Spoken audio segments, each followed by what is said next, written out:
People and History by Thérèse Suriel. Do people define history or does history define people? This is the question that this project attempts to answer. Sometimes we listen to music. Dmitri Shostakovich wrote powerful nationalistic music that was banned from time to time, despite being a communist who worked with Trotsky. Pink Floyd, The Wall, which deals with insufficient education system, drugs, war, existentialism, etc., and was eventually confirmed at the Berlin Wall. Latin swing was born from involvement of U.S. and Hispanic countries, such as during the creation of the Panama Canal. Gilberto Santa Rosa is an example of a salsa singer who has strong Spanish swing influences inside of his musical arrangements. Sometimes we protest. 1989, people climb onto the wall and begin tearing it. 1990, the East and West of Berlin were united.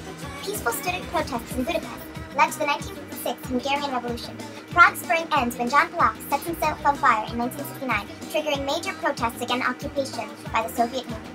1973, Himalayan villagers stopped loggers from cutting down a stand of hornbeam trees, starting the Chipko movement. People would hug trees and hold up lanterns in the daylight so that the officials could see the light. Clean Water Act and the Clean Air Act are part of my slides Sometimes We Worry. I put them on the same slide because it shows that sometimes we worry about environmental issues. The Clean Water Act and the Clean Air Act were made in the United States, and although they have several flaws, they take measures against our own environmental destruction. The important message that they bring is they both resulted from protests that people made because they were concerned for their own health, and these threats were resulting from environmental issues. Madar City, as the picture shows you, is a city inside of Saudi Arabia. It is the first zero CO2 emissions, zero waste city and runs completely on clean energy, which is ironic considering that Saudi Arabia is a very large oil reserve. Sometimes we write texts. The jungle and the regulation of our food industries were both correlated because Upton Sinclair wrote The Jungle, and the results from the people that read it, which were, once again, regular people, caused the regulation of our food industries. Although, this was not what Upton Sinclair intended with the book. He intended to show people how horribly the workers were being treated. Their effect, however, was still not bad. The Communist Manifesto affected communism in a way different than Animal Farm affected communism. The Communist Manifesto was the birthing idea of communism, and it was before communist countries actually came into existence. It was an ideally smart idea in which there is no classes and there are worker unions which rule a country, and everything is divided equally amongst everyone. Animal Farm, however, shows us that the actual practical applications of communism were not so. Animal Farm is a fable based on George Orwell's own experience as he saw communism at the time, and it shows us that people become corrupt and therefore it does not work. The Bible is correlated with many historical events and was an impetus of many historical events, and one of them in the US is Prohibition, which was when alcohol was banned. It did not last long, but it shows that religion does have a very strong effect on politics and laws, despite the fact that separation of church and state exists. Sometimes politicians write stupid stuff. In this following section, which includes the next 4 slides, I think, you will see 2 different sides of the story. First of all, it's our difficulties with immigrants, particularly liking immigrants and the culture that they bring and the differences that they bring. And the second part is the fact that when people are scared, they do crazy stuff. Sometimes politicians write stupid stuff. McCarthy's List, February 1950, McCarthy goes on trial for writing a list of accused communists who most likely were not communists at all. All that he really did was ruin the careers of a lot of people, including Hollywood actors. Sometimes they're not entirely wrong, though. June 1953, the Rosenbergs are executed. The Rosenbergs were executed for espionage because they had been sending detailed bomb creation plans to Russia. Russia was able to eventually complete the bomb, and killing these people helps nothing, really. But it does show us that there was a reason to be scared. Sometimes majority rule is wrong. During World War II, Japanese immigrants along with their American-Japanese families were relocated, and Saka and Vanzetti were tried for a robbery of a truck, which was never really proven beyond doubt. The witnesses changed their accounts when they saw the people being accused. The jury was not impartial, and neither was the judge, openly too. Sometimes he gets scared and forms suburbia. I once said, "We will bury you," and I got in trouble with it. Of course, we will not bury you with a shovel. Your own working class will bury you with Khrushchev. My fellow Americans, I am pleased to tell you today that I've signed a legislation which outlaws Russia forever. The bombing begins in 5 minutes. Break it. Of the 50 million people that died due to the Cold War, 25 million were civilians. House of Un-American Activities was a committee formed in the United States, which was in charge of investigating internal threats for people, possible spies, basically. There's a bear in the woods. For some people, the bear is easy to see. Others don't see it at all. Some people say the bear is tame. Others say it's vicious and dangerous. Since no one can really be sure who's right, isn't it smart to be as strong as the bear? If there is a bear.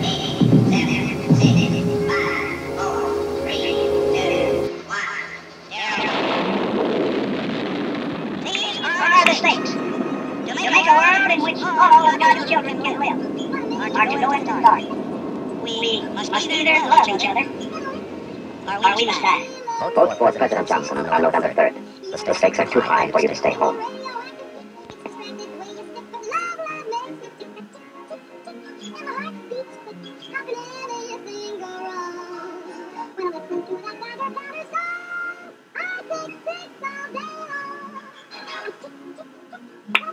So the song that has been playing in the background is about bombs, radioactive bombs, and the two videos that you have just seen are about two different takes on bombs. The creation of bombs was really, really stupid because now we can't get rid of them. But back then, when people thought that they might get rid of them because they were fairly new in other countries and people didn't have the design, there were two different opposing views on this. There was the view that said, we should get rid of them, we should never use them. We'll just kill each other. And there was the other view that said, well, the opposition has them, so we have to be as strong, if not stronger than them. So we have to have as strong bombs, if not stronger bombs, than the opposition. And this led to people not only arguing about the issue, but now we've created this problem that, as I said before, we'll never be able to get rid of. Having one of these bombs can be fairly easy for terrorist organizations. And this is how history from back then relates to us now. What is interesting about these ads is that they are appealing to the fear of people, to these bombs, in order to be able to get campaign votes. So consumerism has created this culture which is practically universal. A McDonald's burger here is exactly the same as a McDonald's burger over in China.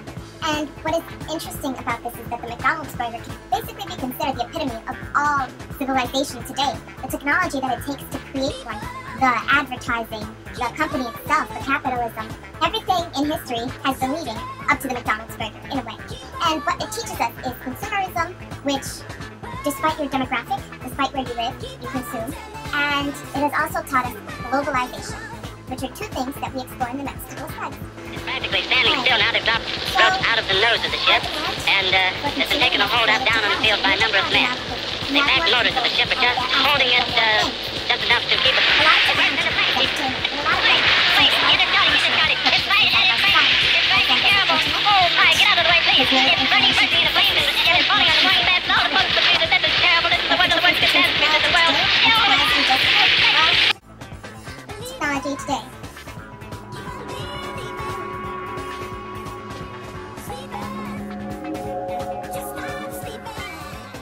The Defense Department plans the second test for its super-fast aircraft that can fly at a blistering speed of 13,000 miles per hour, or 20 times the speed of sound. The arrow-shaped unmanned Falcon Hypersonic Technology Vehicle 2 is scheduled to be launched between 7 and 1 p.m. today aboard an 8-story Minotaur 5 rocket from Vandenberg Air Force Base, just northwest of Santa Barbara, California. If everything goes as planned, the Pentagon will be gifted with a lightning-fast vehicle, capable of delivering a military strike anywhere in the world in less than an hour. To give you a better idea of just how fast that is, a plane going that speed could get from Los Angeles to New York in under 12 minutes. And then it crashed into the sea. So, what technology and consumer culture shows us is that we are also becoming less traditional. For example, the Scopes trial in 1952, in which a Southern teacher was put on trial for teaching evolution in schools. Today, evolution is part of the biology curriculum.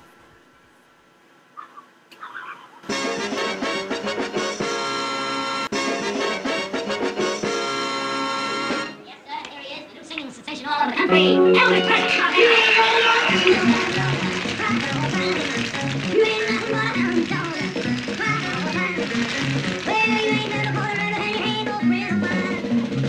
You were high class, well, that was just fine. Yeah, they said you were high class, well, that was just fine. Yeah, you ain't nothing but a ribbon and you ain't no friend of mine. You ain't nothing but a dollar. You ain't nothing but a dollar. Well, you ain't nothing but a ribbon and you ain't no friend of mine.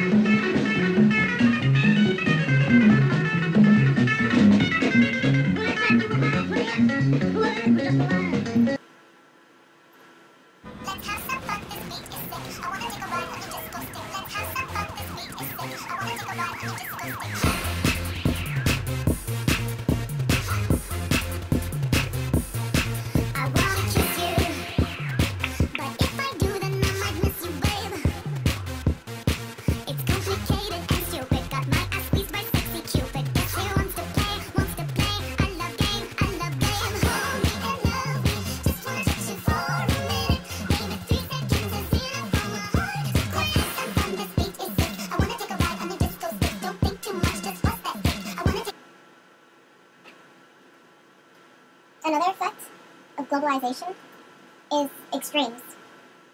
Some countries are extremely rich. For example, the United States, in which obesity runs rampant. Other countries are not. For example, Haiti, in which malnutrition is at 53.3, compared to the US, in which malnutrition is at 1.0. White Americans, what? Nothing better to do? Why don't you kick yourself out? You're an immigrant too. Who's using who? What should we do? Well, you can't be a pimp and a prostitute too.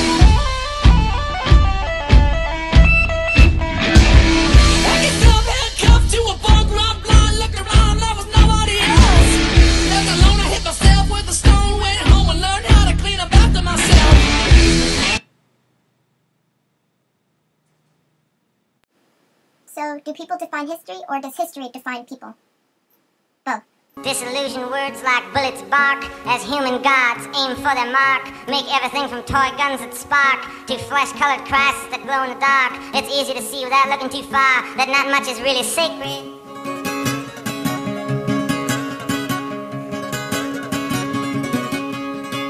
While teachers teach of evil fates, preachers preach that knowledge weights can lead to $100 plates. Goodness hides behind its gates, but even the President of the United States sometimes has got to stand naked.